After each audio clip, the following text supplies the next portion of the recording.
You never failed at anything. It doesn't mean you're smart. It just means that you are not trying. Let me tell you why the failure is the entrance to the life you want.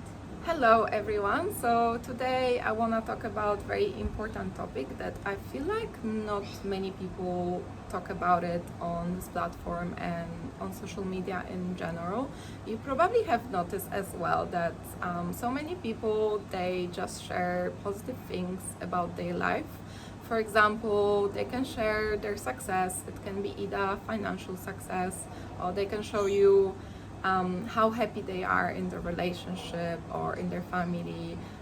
They can show you how many holidays they go to, right? So it's very common these days that people don't really show the negative aspects of their life. So we really never know what is going on behind the screen in anyone's life, which I do understand. Like, I believe we should have boundaries and there is a level of privacy that we shouldn't share publicly. However, I believe that sometimes we need to be authentic and we need to be real and we need to show everyone that not always is the way we expect it to be, so we can actually learn from it and we can also inspire others to learn from it as well. So I've once been said that the best way to learn something is not from your own failures, but it's better to learn it from someone else's failures.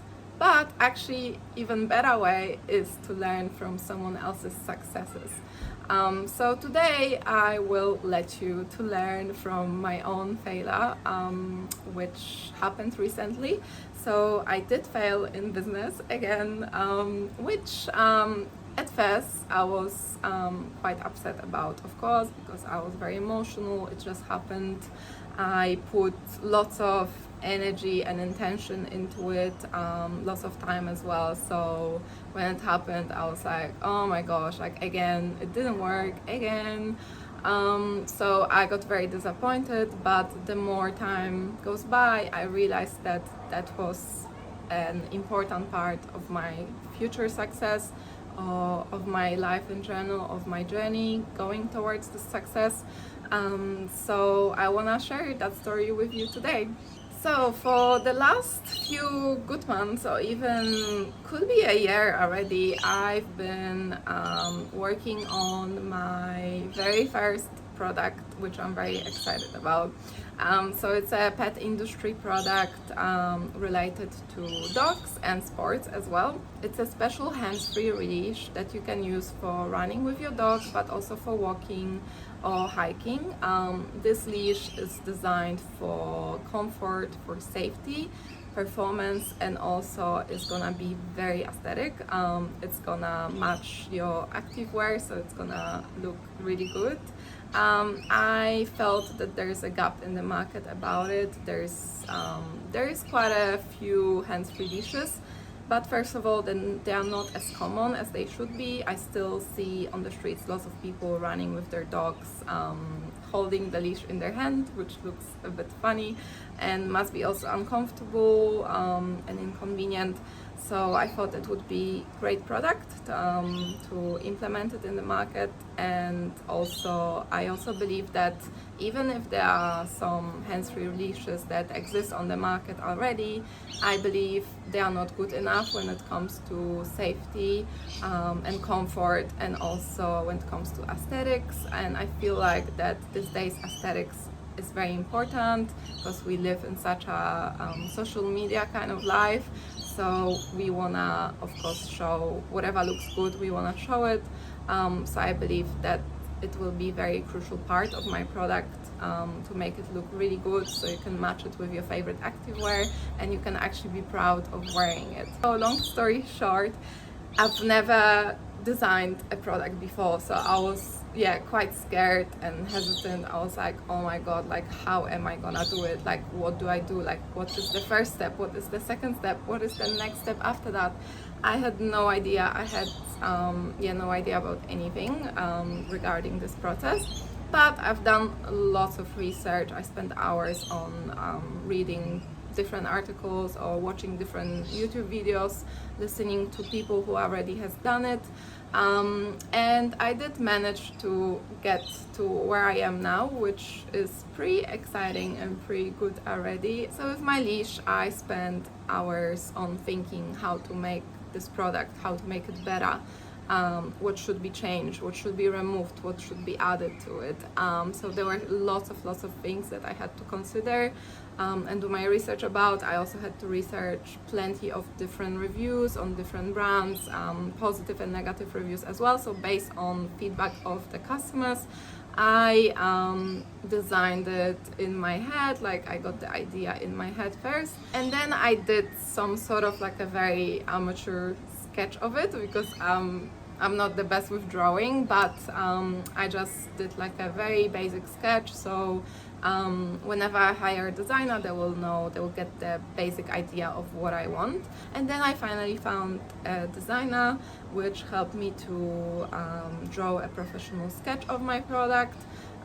And also she created a 3D render of it. When I first got it, I was very happy. I think it looked very innovative, aesthetic and modern, and that's what I wanted, so I was pretty happy. And then the next step of this, once you have your 3D render, is obviously to make this product happen, put it into reality, right? So I was talking to some friends, to people I know that have some business experience, business knowledge, or they've done something business-wise before, and I got recommended by most of them that I should find, my next step would be finding a manufacturer. So I did find a manufacturer. The manufacturer was in China, obviously, and they seemed pretty confident to create the product, create the sample based on the 3D render that I sent them. I even had a video call with them. We talked about everything. We talked about all the functionality of the product, all the aesthetics, materials. And to be honest with you, I was pretty excited at first because it seemed like it's gonna be great. I also paid some money for my sample.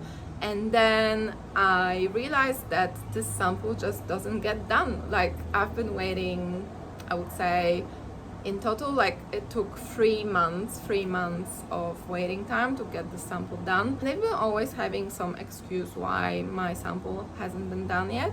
So I got very frustrated, and then finally I got the sample done, and they sent me a video of it.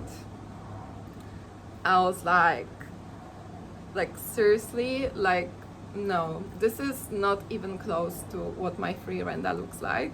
So I got very disappointed. I got very upset because this product is something that I create from my heart.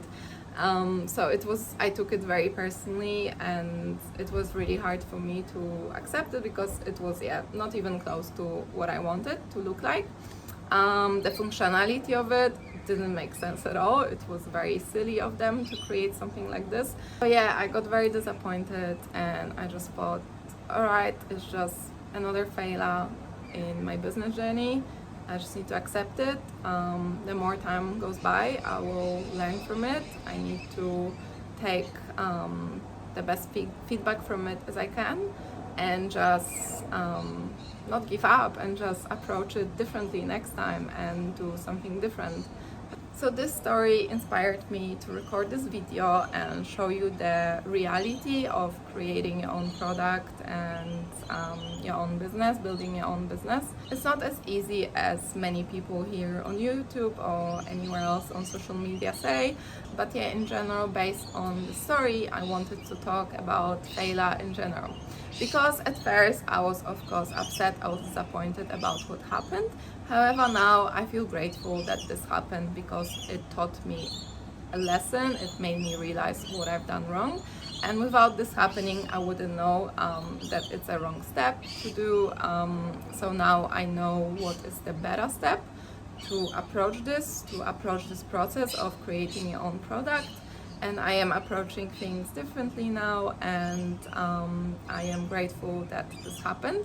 So I want to talk about failure in general, because I believe that there's this misconception about failure, that usually people believe that failure is such a bad a negative thing. Like, usually people think like if they fail, they feel like such a loser, they feel awkward about it, they feel embarrassed, they are worried what other people think, what other people say, and that actually makes people to avoid it. And unfortunately, I believe that it kills so much potential of so many people in this world, being afraid of failing, being afraid of taking that risk in their lives and actually chasing their dreams and going for something they really want in their lives. Because actually chasing what you want, chasing your dreams, I must say it is very uncomfortable. You will get disappointed quite a lot and it's a very difficult journey. However, it's worth it, it's very rewarding, and if you never will be willing to take those risks, you will never grow. I believe that failure is such a important part of our lives and it allows us to grow a lot. There's so much growth in it because we get a feedback. Once we fail, we get a feedback, and we also get a knowledge, lots of information. In our society, since we were small kids at school, they've been always teaching us that failure is such a bad thing. You shouldn't do any mistakes, because if you make mistakes, you will get punished. A teacher would always take like a red pen and make your mistake in a big red circle, so it kind of highlights like, oh, such a big mistakes you've done, you're gonna get punished for that, you're gonna get a bad grade. So it's very like the system is created on also like on fear, so you're always scared, oh my god, I'm gonna do a mistake again, what's gonna happen then, I'm not gonna pass the exam. So the system teaches you to be by yourself and not collaborate with others. When you kind of like want to like take the answer on the exam from someone else, like you have a sneaky look, they will punish you for that as well, because collaboration is a bad thing in our system. You should be alone, you should be doing things alone, you should know everything by yourself. But in real life, you actually should leverage others people's knowledge and you should collaborate with others, because the more people you have around yourself with good knowledge, the better for you, the more successful you can become. So yeah, I believe that there's so many people who have so much potential, but unfortunately they will never utilize it because they are so scared of making mistakes, they are scared of what people will think about them, they are scared of how they will feel about themselves as well. So it's a big shame, because I believe that if we've been taught that mistakes are actually a good thing, mistakes are our feedback, mistakes is the knowledge to let us know what we've done wrong. If we wouldn't make mistakes, if we wouldn't fail, we wouldn't know what works, what doesn't, right? So we need to kind of like balance it out. We need to be willing to make those mistakes, not only expect the good outcome to happen, we also need to expect the bad outcome, because that's what gives you the most feedback in your life. Another problem with failure is that people quite often identify themselves with it. So when something bad happens to them, or when they fail in life, or if they make a mistake, they think that they are not smart enough, or it's their fault.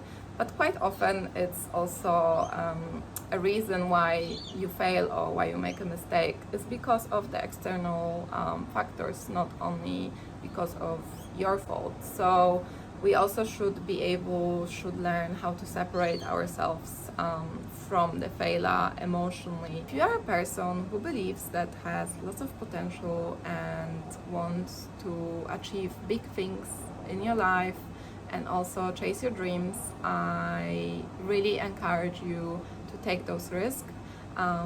If the failure is the thing that keeps you away from it, please don't let it stop you.